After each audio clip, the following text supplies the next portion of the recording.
Surah Taha, where Allah subhanahu wa ta'ala says to Musa alayhi salam, you came at the appointed time to meet Allah subhanahu wa ta'ala, Mount Sinai. Right.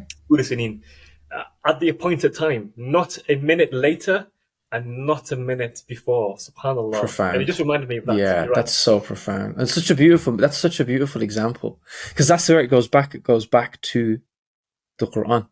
Yes. It goes back there, and when you sit with these individuals, you realize, wait a minute, they've actualized a lot of what's being taught here, and they never put you down. They make you feel so full of love.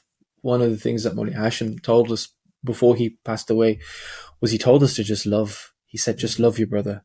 Visit your brother for the sake of Allah. Visit your brother for the sake of love.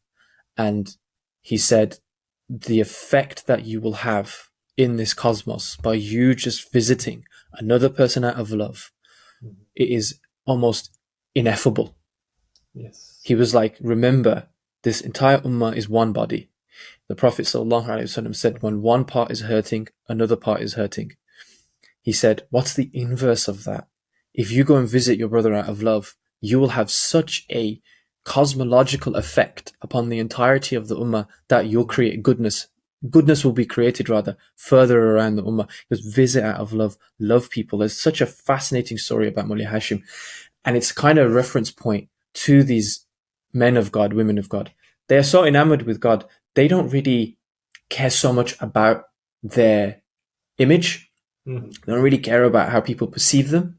They're actually past that point now. They're very free.